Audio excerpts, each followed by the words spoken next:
वो तेज़ी से उठी और जालीदार पर्दा उठाकर ड्राइंग रूम के दाहिने पे आई। उसके यूँ आने पे सबने मुड़कर उसे देखा। क्या आप जानते हैं ताया अब्बा कि वो क्या काम करता है? अगर नहीं जानते तो क्या मैं आपको बताऊँ?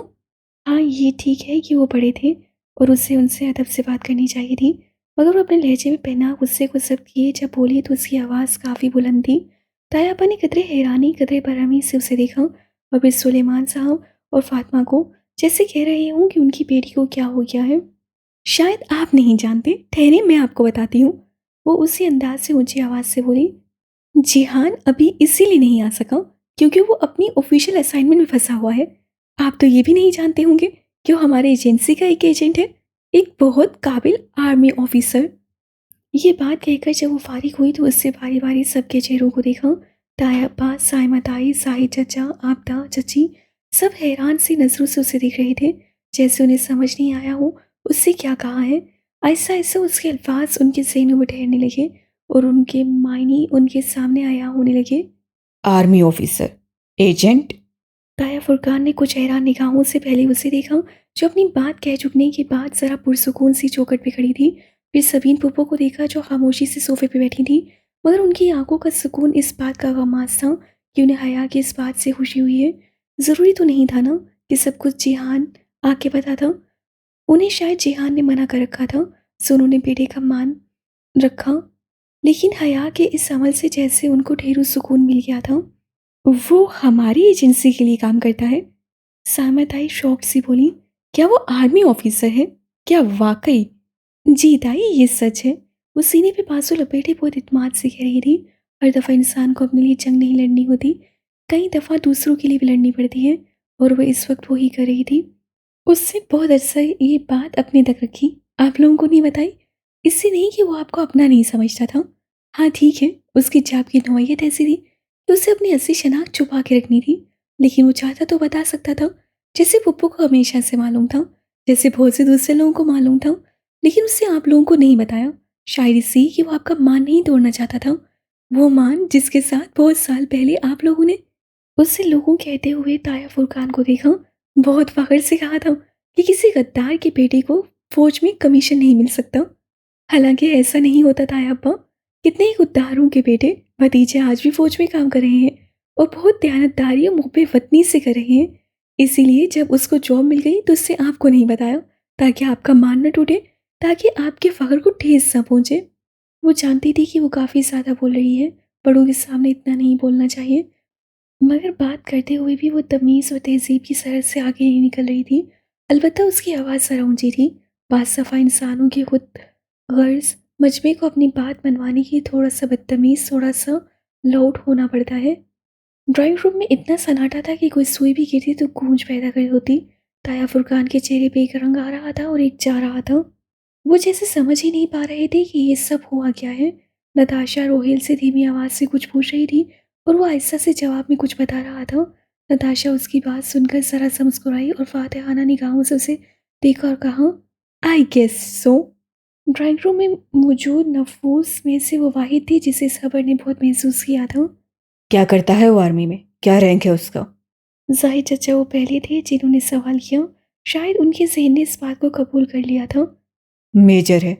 इससे पहले वो जवाब देती, जवाब किसी और ने दिया, ना उससे ना पुप्पो ने। हया बेख्तियार चौंकी। सुलेमान साहब। अब हैरान होने की बारी उसकी थी। उसके लफ्ज़ ज़रा से खुल गए और आंखों की पुतलियां फैल गईं। अब्बा को पता था? अब्बा को कब से पता था? उससे पुप्पो की तरफ देखा, वो भी हैरान हुई थी। क्या तुम्हें मालूम था? ताया फुरकान को झटका लगा। जी, काफी अरसे से पता था।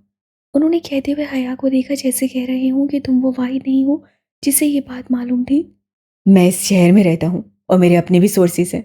मुझे काफी अरसे से पता था और मुझे उस पे इसी बात का गुस्सा था कि क्या था अगर वो हमें बता देता।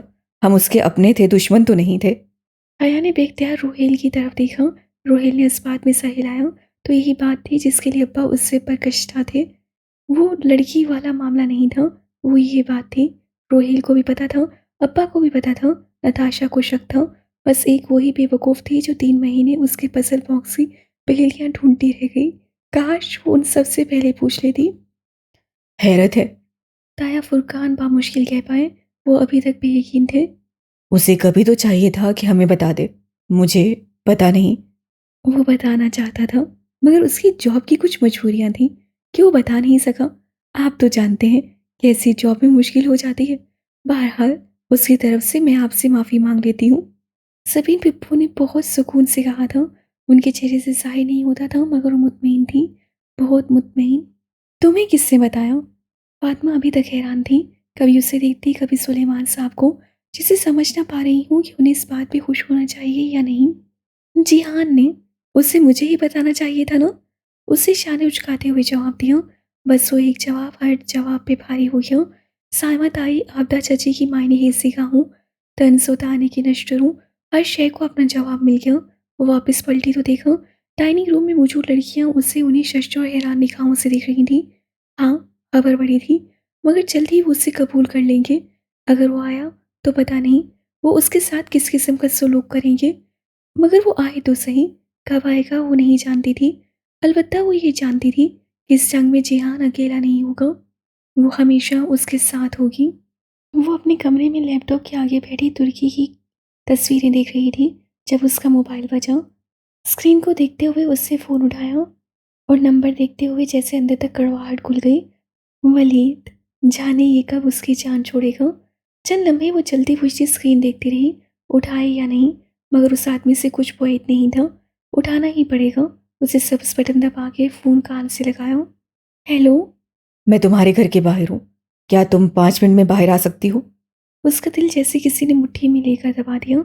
क्या? तुम इधर क्या करने आए हो? वह हैरान परेशान सी खड़ी हुई, फिर कमरे से बाहर निकली। वो बैरूनी दरवाजे की तरफ नहीं बल्कि सीढ़ियों की तरफ जा रही थी। मैंने तुमसे कहा था कि मुझे तुमसे बात करनी है।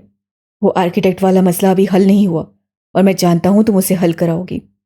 मैं उस दिन पिज़्ज़ा हट में वेट करता रहा मगर तुम नहीं आई, और अब मेरा ख्याल है कि वो वक्त आ गया है जब तुम्हें मेरी बात को संजीदगी से सुनना चाहिए। और मैंने तुमसे कहा था कि मैं नहीं आऊंगी। तुम मुझे क्या समझते हो? तुम्हारा ख्याल है मैं तुम्हारी इन गीदड़ भभकियों से डर जाऊंगी? Grow up Waleed. लहजे में सख्ती रखते हुए वो तेजी से सीढ़ियां चढ़ रही थी। उसने टेरिस का दरवाज़ा खोला और तेजी से बाहर आई। मैंने फ़ोन तुम्हारी ये सब बातें सुनने के लिए नहीं किया। तुम बाहर आओ, मुझे तुमसे ज़रूरी बात करनी है। बस 5-10 मिनट लगेंगे। ओके? कॉल काट दी गई। उसे शौकज़दा अंदाज में बंद फ़ोन को देखा और फिर तेज़ी से आगे आई। छत पे कोने में पड़े झोले के पीछे से उसे मंडेर से झांका। बाहर से आ रात थी, कहीं कहीं स्ट्रीट पोल चल रहे थे। घर के गेट से ज़रा दूर वलीद की स्याह अकॉर्ड खड़ी थी। वो ड्राइविंग सीट पे बैठा स्टीयरिंग व्हील पे हाथ रखे मुंतज़िर सा उनके गेट की तरफ देख रहा था। हया के अंदर तूफान सा उठने लगा। बेबसी भी थी, गुस्सा भी था। ये आदमी किसी तरह उसका पीछा छोड़ने को तैयार नहीं था। पता नहीं कुछ लोगों को अल्लाह का खौफ भी नहीं होता। किसी की कमज़ोरी हाथ लगने पे वो खुद को खुदा क्यों समझने लगते हैं। मगर नहीं, ऐसे खुदाओं से, ऐसे ब्लैकमेलरों से निपटना अच्छी तरह से आता था। वो मुड़ी और टेरिस पे रखे उन मसूई पौधों की तरफ आई जो बड़े बड़े गमलों में रखे थे। गमले बड़े थे, इसलिए टहनियों को खड़ा रखने के लिए उन्हें मिट्टी के बजाय छोटे बड़े पत्थरों से भर गया था। उसने एक गमले से वसी सा पत्थर उठाया और वापस मंडेर तक आई। वलीद अभी तक मुंतज़िर निगाहों से गेट की तरफ देख रहा था, जैसे उसका ख्याल था कि उसके ब्लैकमेलिंग में आकर वो अभी गेट से आधी दिखाई देगी और एक दफ़ा फिर उसकी गाड़ी में बैठ जाएगी। मोमिन एक सुराख से कभी दोबारा नहीं रचा जाता। वो इतनी कमज़ोर तो नहीं थी कि उसकी ब्लैकमेलिंग की वजह से उसके साथ बैठ जाती। वो और होती होंगी कमज़ोर लड़कियां ब्लैकमेलिंग से घबरा जाती हूँ। नहीं, अगर उससे जन्नत के पत्ते थामे थे तो अल्लाह उसे रुसवा नहीं करेगा। ये वादा उससे जिहान ने किया था, मगर जिहान तो इस वक्त नहीं था जो अपना वादा निभा सकता। उससे खुद ही कुछ करना था। उसे एक नज़र हाथ में पड़े पत्थर को देखा और एक नज़र नीचे खड़ी गाड़ी को। लम्हे भर के लिए सारी बातें सैलाब की तरह उमड़ कर उसके जहन पे छा दी गईं। वलीद की ब्लैकमेलिंग, उसकी बदतमीजियाँ, उसकी हर वो हरकत जिससे उसे ज़हनी खौफ में मुब्तला कर रखा था, और फिर उसे खींच कर वो पत्थर उसकी गाड़ी में मारा। अंदाज़ा उससे विंडो स्क्रीन का किया था, मगर वो बोनेट पे लगकर नीचे गिरा। वलीद ने चौंक कर इधर उधर देखा और उससे पहले कि वो ऊपर गर्दन करता हया पीछे हो गई। ये नहीं था कि वो उसके सामने आने से डरती थी, बस उससे स्कार्फ नहीं ले रखा था। गाड़ी स्टार्ट होने की आवाज़ आई और टायरों की रगड़। हया ने हैरत से मंडेर की सुराख से नीचे देखा। वलीद की गाड़ी दूर जाती दिखाई दे रही थी। इतना बुज़दिल निकला वो, बस एक पत्थर से डर गया। उसको वाकई हैरत हुई थी या शायद हर ब्लैकमेलर इतना ही बुज़दिल, इतना ही कमज़ोर और इतना ही घटिया होता है। हुँ, तनफ़ुस और हवासों को काबू कर दी वो वापस आई। कमरे में आकर उससे लैपटॉप पे लगी तस्वीरें बंद कर दी। दिल इतना उचाट हो गया था कि समझ नहीं आ रही थी क्या करे। वो बदनीयत आदमी पता नहीं कब और किस तरह उसका पीछा छोड़ेगा। क्या सारी ज़िंदगी वो यही करता रहेगा? वो कब तक उसको पत्थर मारकर, भग-चक कर अपने से दूर रखेगी? किसी दिन अगर वो वाक़ई उनके घर पहुँच गया और वो सीढ़ी अब्बा या किसी को दिखा दी तो फिर नताइज क्या निकलेंगे? वो अपनी इज़्ज़त खो देगी, मुकाम खो देगी, वलीद के हाथ से मिलने वाली सीढ़ी सब ख़राब कर देगी। इरम और वलीद, उन दोनों को अल्लाह का कोई खौफ नहीं था। वो बेदिली से बेड पे आकर बैठ गई। समझ नहीं आ रही थी क्या करे। बिलाहिर लाउंज में अम्मा और पुप्पो के साथ भी बैठने का दिल नहीं कर रहा था। पुप्पो तो वैसे भी इन 2 दिनों में सबके सवालों के ही जवाब दे रही थीं। जिहान ने कब क्या और कैसे जो कुछ किया, उसे उन चीज़ों से दिलचस्पी नहीं थी। वो तो अपनी तरह से बम फोड़कर फ़ारिग हो चुकी थी। आगे पुप्पो जाने और उनका बेटा। जब दिल ज़्यादा उदास हुआ तो वो वज़ू करके आई और कुरान खोल के बेड पे बैठ गई। हाँ, उससे जिहान से वादा किया था वो रोज़ कुरान पढ़ेगी, मगर अभी तक नहीं पढ़ सकी थी। अब वो पढ़ा करेगी, मगर कहाँ से शुरू करे? बहरहाल उसे सूरह नूर निकाली। ये वो सूरत थी जिससे हर चीज़ शुरू की थी, जिससे उसे एक और दुनिया में पहुंचाया था। अब उसे एक दफ़ा फिर ये पढ़नी थी। हाँ, आयशा कहती थी कुरान में हर चीज़ का जवाब होता है, हर दुख का मदावा, हर परेशानी की तसल्ली, हर फिक्र का हल। वो सूरह नूर पढ़ने लगी। आहिस्ता आहिस्ता दिल पे छाई तंगी कुरान पे लिखे स्याह हरूफ से कम होने लगी। स्याह हरूफ, उसका स्याह मोती जो रुमाल में रखा था, और साथ कंकर भी। उसके दिल में दूसरे ख्याल आने लगे। उसे सर झटका और आयत पे तवज्जो थी। वो लोग जो तुम में से ईमान वाले हैं और उन्होंने अच्छे काम किए हैं, अल्लाह ने उनसे वादा किया है कि उनको वो ज़रूर ज़मीन में जानशीन मुकर्रर करेगा, जैसा कि उनसे पहलुओं को मुकर्रर किया, और उनके लिए जिस दीन को पसंद किया है उसे ज़रूर मुस्तकीम करेगा और उनके खौफ ज़रूर अमन में बदलेगा। बस शर्त ये है कि वो मेरी इबादत करते रहें और मेरे साथ किसी को शरीक न ठहराएं। अल नूर 55। लम्हे भर को कमरे में रोशनी सी हो गई। सोने के पतंगे से हर सू गिरने लगे थे। नूर था ऊपर नूर के। वो अल्फाज बहुत ही खूबसूरत, बहुत ही पुरुमीद थे। क्या वाकई ऐसा हो सकेगा? क्या वाकई उससे अपने दीन की सब्ती नसीब हो सकेगी? कभी कभी कुरान की बातें इतनी पुरुमीद दिखाई देती थी कि अपनी नाउमीद जिंदगी से उसे रिलेट करना मुश्किल लगता था। मगर मरियम खानम ने कहा था, यकीन से मांगे तो ज़रूर मिलता है। एक दफ़ा उन आयात पे यकीन करके तो देखिए। कौन जाने, उससे कुरान बंद करके एहतियात से बुक शेल्फ पे रखा और बेड पे आके आंखों पे बाजू रख के लेट गई। अभी वो सिर्फ सोना चाहती थी। थकन बहुत ज़्यादा हो गई थी, बहुत ज़्यादा। सुबह वो उठी तो पहला ख्याल उन आयात का आया था। हाँ, कमरे में अब सिर्फ सूरज की रोशनी थी और सुबह की ठंडी हवा। रात वाली रोशनी अब इधर नहीं थी। इंसान उसी ख्याल के साथ उठता है जिसके साथ वो सोया था। शायद इसीलिए इंसान जिस ईमान के साथ मरेगा उसी के साथ उठाया जाएगा। दरमियान का दौरानिया बेमायनी था। वो बाल लपेटती बाहर आई। सारा घर अभी सो रहा था। लॉन्च और किचन के बीच अधखुली दीवार से नूरबानो काम करती नजर आ रही थी। बस मंजर में कोई मानूस गैर मानूस सी आवाज़ आ रही थी। नूरबानो, नाश्ता। मैंने नताशा भाजी के लिए मैंगो स्लश बनाया था, आप पियेंगी? सर हिलाती हुई आगे आई, काउंटर से ग्लास उठाया और स्लश वाले जग को उसमें डाला। कूटी हुई बर्फ और जूस की धार उसमें गिरने लगी। फिर वो पास रखी कुर्सी पे बैठी और ग्लास सबू तक ले जाते हुए यूं ही सर उठाया। एक लम्हे के लिए सारी दुनिया साकित हो गई। हर शय ठहर गई। बस एक चीज़ थी जो हरकत कर रही थी, गोल गोल दायरे में घूमती हुई कांच और लकड़ी के टकराने की मध्यम आवाज़। कांच की गुलाब की पंखुड़ियाँ, सिल्वर रॉड्स। लबों तक जाता ग्लास वाला हाथ तेजी से नीचे आया था। आंखों की पुतलियां बेयकीनी से फैली। लॉन्च और किचन की दरमियानी दीवार के एन ऊपर उसका विंड चाइम आवाज से झूल रहा था। ये यहाँ कैसे आया? ये किसने लगाया? उससे हैरत और शौक से नूरबानो की तरफ देखा।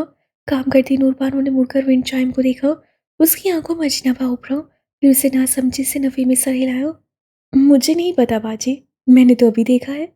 ये तो मेरा है। ये तो तुर्की में मुझसे गुम गया था। ये यहाँ कैसे आया? ये यहाँ किससे लगाया? वो नूरबानो से कम और मुझसे ज़्यादा बात कर रही थी। नूरबानो हरासा सी होगी। मैं तो पहले ही कहती थी बाजी कि हमारे घर में जिन है। मगर वो सुने बगैर तेजी से किचन से बाहर आई, सीढ़ियों के ऊपर वाले कमरे का दरवाज़ा बंद किया। वो स्लश का ग्लास हाथ में पकड़े नंगे पैर तेज से सीढ़ियाँ चढ़ने लगी। पाँव पे लगे बैंडेज अब खुल चुके थे, मगर जख्मों के निशान वहीं थे। 1, 2, 3, 4 कदम जैसे सीनों पे नहीं, उसके दिल पे पड़ रहे थे। सांस तेज तेज चल रहा था। उसे नहीं पता वो चंद सीढ़ियाँ, चंद सदियाँ क्यों बन गई थी, जैसे ये फासला कभी ख़त्म ही नहीं होगा। वो पूरे तनफ़ुस के साथ ऊपर आई और धड़कते दिल से उस आखिरी कमरे का दरवाज़ा धकेला। गेस्ट रूम के बेड पे एक खुला हुआ बैग रखा था, जिसमें से शर्ट निकालते हुए वो बेड के साथ ज़रा सा झुका हुआ खड़ा था। आहट पे उसे सर उठाकर देखा। आया चौखट पे स्लश का ग्लास उठाकर खड़ी फटी फटी निगाहों से उसे देख रही थी। जिहान उसे देखकर चंद लम्हे कुछ कह नहीं पाया, फिर धीरे से मुस्कुराया, शर्ट बैग पर रखी और कदम कदम चलता उस तक आया। नीली जीन्स और सब शर्ट में वो बहुत फ्रेश लग रहा था। मरहबा। हया से चंद कदम दूर रुककर उसे हल्की सी मुस्कुराहट के साथ सर को हम देते हुए सलाम किया। हया चंद लम्हे वैसे ही साकित निगाहों से उसे देखती रही और फिर उसके अधखोले लब भींच गए, पेशानी की रग तन गई और हैरत ज़दा आंखों में यकायक गुस्सा दर आया। एकदम से उसे स्लश से भरा ग्लास जिहान पे फेंका। तुम वहां मरने के लिए मुझे छोड़ गए थे। मैं वहां कितनी दफा मरी हूं तुम्हें पता ही नहीं, और अब तुम आकर कहते हो मरहबा। वो एकदम फट पड़ी थी। स्लश जिहान की शर्ट पे गिरा था। वो एकदम पीछे हुआ, पहले उससे अपनी शर्ट को देखा और फिर हया को, जैसे उसे यकीन न आया हो कि हया ने ये किया है, जैसे उसे यकीन न आया हो कि एक दफा फिर हया ने ये किया है। हया। वो लम्हे भर के लिए कुछ बोल ही नहीं पाया। कुछ मत कहो तुम, तुम्हें कुछ कहने की जरूरत ही नहीं है। तुम क्या समझते हो मुझे बेवकूफ़ हूँ, जो मैं नहीं समझती कि तुमने आयशे को फ़ोन करके खुद अपनी मुखबरी करवाई। तुमने अपने आप को खुद पकड़वाना चाहा, या शायद पता नहीं तुम वहाँ गए भी थे या नहीं। मैं नहीं जानती वहाँ कौन था, मगर मैंने वहाँ बुरूदी सरंगी फट्टे देखी, मैंने वहाँ पर गोलियां चलते सुनी, मैंने वहाँ पर धुआं देखा। मैं नहीं जानती वहाँ पर क्या हुआ, मगर जो भी हुआ उसके पीछे तुम्हारा सहन था। मैं जानती हूँ जिहान, तुम हमेशा चीज़ें प्लान करते हो, मगर तुमने कहा था कि इस दफ़ा तुम कुछ प्लान नहीं करोगे, लेकिन तुमने किया था। अगर तुमने मुझे बता देते, मैं कितना परेशान रही, मैं कितनी तड़पी, मैं कितनी बेसुकून रही हूँ इन चंद दिनों में, अंदाज़ा नहीं है तुम्हें। वो वहीं बेड के किनारे पे बैठी और फिर एकदम हाथों में मुंह छुपाकर रोने लगी। जिहान ने एक दफ़ा फिर गर्दन झुकाकर अपनी गीली शर्ट को देखा और फिर फर्श पे गिरे प्लास्टिक के ग्लास को। शुक्र है वो प्लास्टिक का था, सो टूटा नहीं। तुमने क्या किया उस वक्त मैं नहीं जानती, मगर जो भी किया वो बहुत बुरा था। अगर वहां मेरे दिल को कुछ हो जाता, मैं शौक से ही मर जाती, तो तुम क्या करते? मगर तुम्हें तो कोई फर्क ही नहीं पड़ता। वो रोते रोते कह रही थी। अगर तुम्हारी याददाश्त ठीक से काम कर रही है तो तुम्हें याद होगा कि मैंने कहा था फौरन वहां से चली जाना। अगर तुमने सब कुछ देखा है तो इसका मतलब है तुम वहीं पर थी। तुमने मेरी बात नहीं मानी। हया ने एकदम से गीला चेहरा उठाया। मैं चली भी जाती तो कितना दूर जाती, चंद मीटर दूर ही तो खड़ी थी हमारी जीप। या मुझे वहां तक सुरंगें फटने, धमाके और गोलियों की आवाज़ सा आती। वो एक तारीख खामोश रात थी और तुम जानते थे कि मुझे आवाज़ आएगी, इसलिए तुमने मुझे कहा था कि मैं सरहद तक ना जाऊं। क्या तुम वाकई सरहद के पार गए थे? क्या पता तुम गए ही ना हो। मुझे अब तुम्हारी किसी बात का यकीन नहीं रहा जिहान। कितने दिन वो मुझसे बेचैन और दिल की रही थी, और अब कितने मज़े से वो आकर कह रहा था मरहबा। यानी कि तुमने मेरी बात नहीं मानी। यानी कि तुम हमेशा अपनी ही मर्जी करती हो, और अगर मैं अपनी मर्जी करूँ तो तुम गुस्सा करती हो। जिहान ने सर झुकाकर अपनी गीली शर्ट को देखा। क्या कुछ रह गया है जो तुमने मेरे ऊपर नहीं तोड़ा? तो एक ही दफ़ा तोड़ लो ताकि ये सिलसिला ख़त्म हो जाए। वो हफ़ीज़ से बोला। हया ने उसकी भीगी शर्ट को देखा। उसे ज़रा भी अफसोस या पछतावा नहीं था, फिलहाल वो इसी काबिल था। मैंने तुम्हें कहा था कि तुर्की और शाम का बॉर्डर सबसे आसान बॉर्डर है। मैंने तुम्हें यह भी कहा था कि वो हमें नहीं पकड़ सकते जब तक हम खुद ना जाएं। आसान बॉर्डर होने का ये मतलब नहीं होता कि आप मुंह उठाकर सरहदी बाढ़ से चले जाएंगे। आसान बॉर्डर का मतलब ये था कि ऐसे बॉर्डर पे सरहदी फौज को डॉज देना आसान होता है। वो कहता हुआ बाथरूम की तरफ गया। चंद ही लम्हों बाद वो शर्ट का गिरबान तोली से साफ करते हुए वापस आया था। हम तुर्की और शाम का बॉर्डर इसी तरह क्रॉस करते हैं। कमांडर शिया था, इसलिए मुझे ये चाहिए था कि मैं उसे ईरान से कॉल करवाता, और ईरान में मेरे पास बेहतरीन ऑप्शन आयशे थी। आयशे ने उन्हें फ़ोन करके एक ऐसे क्रिमिनल का बताया जिसे वो पकड़ना चाह रहे थे। हालांकि वो आदमी उससे हफ्ता पहले ही तुर्की से शाम जा चुका था। लेकिन उन सिक्योरिटी फोर्सेस वाले गधों को नहीं मालूम था। शर्ट साफ करिए, उससे गर्दन के ऊपर जूस के कतरे भी उस सोलिए से पहुंचे। फिर सर उठाकर गिला अमीज निगाहों से हया को देखा। और अगर तुम किसी पर कुछ गिराने से पहले उसकी बात सुन लिया करो तो ज़्यादा बेहतर होगा। मैंने जिस क्रिमिनल के बारे में उन्हें बताया था वो वहाँ पर जा ही नहीं रहा था। जो बंदा मेरी जगह बॉर्डर से उस पोस्ट तक गया था, उसको पैसों की ज़रूरत थी। जब वो उसे पकड़ लेंगे तो 6 माह उसे जेल में रखेंगे और फिर छोड़ देंगे, और उन 6 माह में उसके घर वालों का बहुत अच्छा गुजारा हो जाएगा। ये सिर्फ एक डाइवर्जन था जो अपनी तरफ से हम सिक्योरिटी फोर्सेस को देते हैं, ताकि वो मुखबरी की गई चौकी की तरफ अपना फोकस रखें, और ऐसे में उनकी तवज्जो किसी करीबी चौकी से हट जाया करती है और हम उनकी इसी बेध्यानी का फ़ायदा उठाकर बॉर्डर के पार चले जाया करते हैं। तुर्की और शाम का बॉर्डर सब इसी तरह क्रॉस करते हैं। एक बंदा पकड़वाते हैं और पूरी की पूरी फैमिली करीब ही कहीं दूसरी जगह से बॉर्डर क्रॉस कर लिया करती है। और जो बारूदी सुरंग फटी वो उन लोगों से बहुत दूर थी। सिर्फ अफरा तफरी फैलाने के लिए किया था मैंने ये। तो इसीलिए उसके जूतों का रुख बाईं तरफ था और बॉर्डर की तरफ वो जा ही नहीं रहा था। उसे जाना ही बाईं तरफ था। कुछ न कुछ जो था जो जिहान ने उसे सिखाया था, मगर इस सीखी हुई बात को वो पहले अप्लाई कर लेती तो इतनी परेशानी ना होती। अगर मैं तुम्हें बता देता कि वहां पर सिक्योरिटी फोर्सेस वाले तैयार हैं, बारूदी सुरंग फटेगी, गोलियां चलेंगी, तो क्या तुम मुझे वहां जाने देती? तुम परेशान हो जाती। तुम इतने दिन परेशानी में गुजारती कि मैं कहीं मेरा डाइवर्जन नाकाम तो नहीं हो गया, कहीं ये ना हो कि सिक्योरिटी फोर्सेस वालों को अंदाज़ा हो गया हो और उन्होंने आसपास की फोर्सेस बढ़ा दी हों। तुम इसी तरह की बातें सोचती रहती और परेशान होती। इसीलिए मैंने तुम्हें नहीं बताया। मगर नहीं, वो हया सुलेमान ही क्या जो मेरी बात मान ले, जो अपनी अकल से बेअक्ली वाले काम ना किया करे। गीले तौलिए को सोफे की पुश पे डालते हुए वो बरहमी से कह रहा था। प्रिया ने पी के रुखसार हथेली की पुश से साफ किए। और वो लड़की कौन थी जिसके साथ एक दफा अब्बा ने तुम्हें देखा था? अब मत जाहिर करना कि तुम्हें याद नहीं है। वो, हाँ, वो आयशे थी। आयशे तुमसे कभी इतनी बेतकल्लुफ हो ही नहीं सकती, सच बताओ। नहीं, इनफैक्ट मुझे याद आया, वो मेरी सेक्रेटरी थी, दीमत। और वो जानती थी कि वो झूठ बोल रहा है, वो असल बात कभी नहीं बताएगा। अब भी कुछ बातें थीं जो वो उसे नहीं बताता था, मगर फिल वक्त वो उसे कुछ बताना चाहती थी। मैं वहाँ तुम्हारे लिए गई थी जिहान, मैं तुर्की तुम्हारे लिए गई थी।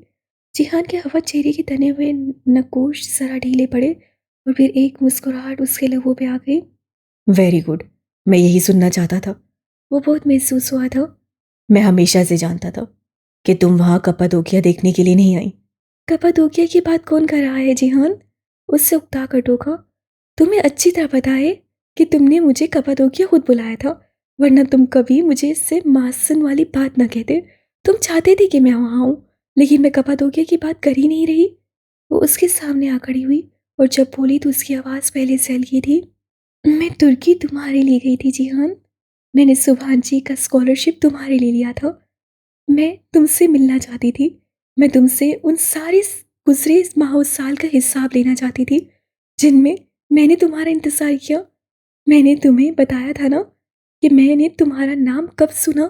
मैं नहीं जानती, लेकिन मैं इतना जानती हूँ कि तुम्हारा नाम हमेशा मेरे नाम के साथ रहा था। अब तुम इसको मोहब्बत कहो या जो भी कहो, मुझे नहीं पता। मैं बस इतना जानती हूँ कि ना मैं तुम्हारे बगैर रह सकती हूँ, ना तुम मेरे बगैर रह सकते हो मेजर अहमद। आखिर में वो भीगी आंखों से मुस्कुराई। जिहान ने एकदम उसे देखा और फिर दरवाजे को। आहिस्ता बोलो, कोई सुन लेगा। आया की मुस्कुराहट जरा से सिमटी। बेख्तियार उसे थूक निकला। उफ, एक बात तो रह ही गई। सुन भी ले तो क्या होगा? अनजान बनते हुए से शाने झटके। मैं नहीं चाहता अभी किसी को पता चले, समझा करो ना। वो जरा सा झुंझलाया था। उस रोज जब ताया फुरकान वगैरह तुम्हारे बारे में पूछ रहे थे और तुम्हें इल्जाम दे रहे थे, तो मैंने, वो जरा सी खंकारी, मैंने हर चीज़ बता दी उनको।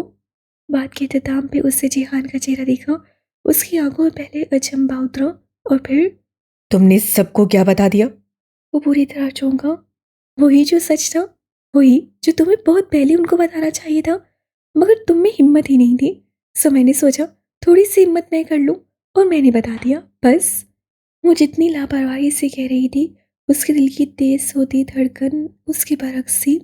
जिहान किस तरह रिएक्ट करेगा उस पर तो उसे सोचा ही नहीं था। तब यकीन जो नहीं था कि वो आ जाएगा।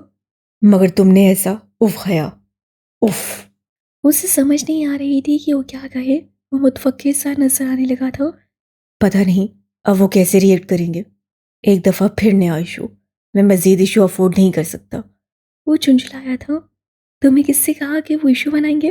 वो कोई इशू नहीं बनाएंगे जिहान। तुम्हें शायद एक बात नहीं पता।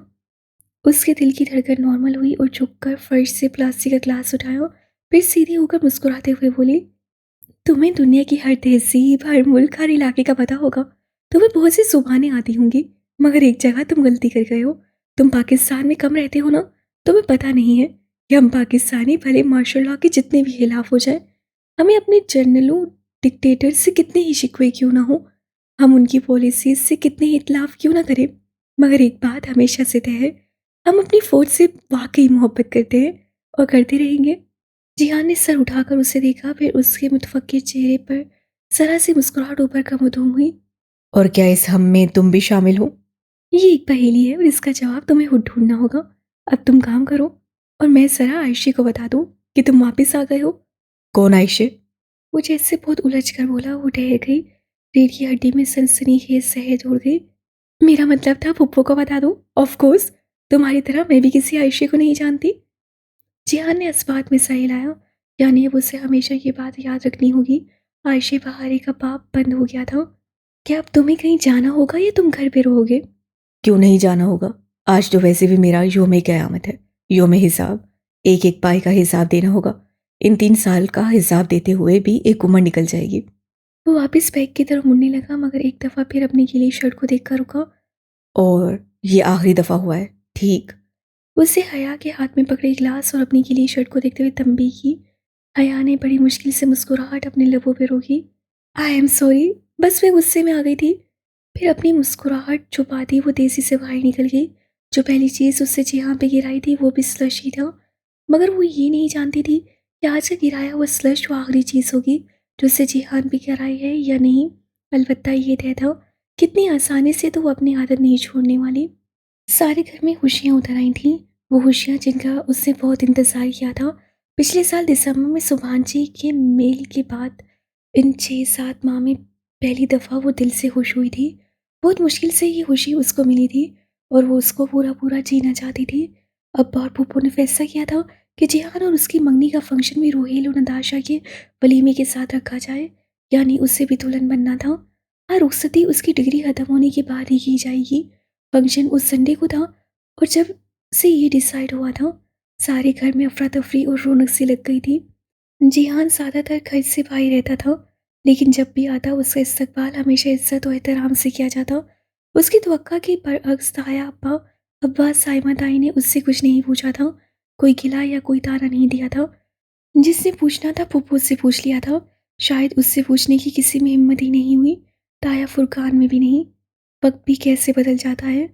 हाँ, अलबत्ता वो उससे उसकी जॉब के बारे में, उसके करियर के बारे में और उसके आने वाले कामों के बारे में ज़रूर पूछा करते थे, और वो उनके सामने बैठा धीमे लहजे में मुख्तसर से जवाब दे रहा होता था। एक लिहाज सा था जो सबने अपने और उसके दरमियान खड़ा कर दिया था। पता नहीं वो इस सब से खुश भी था या नहीं, मगर वो बहुत खुश थी।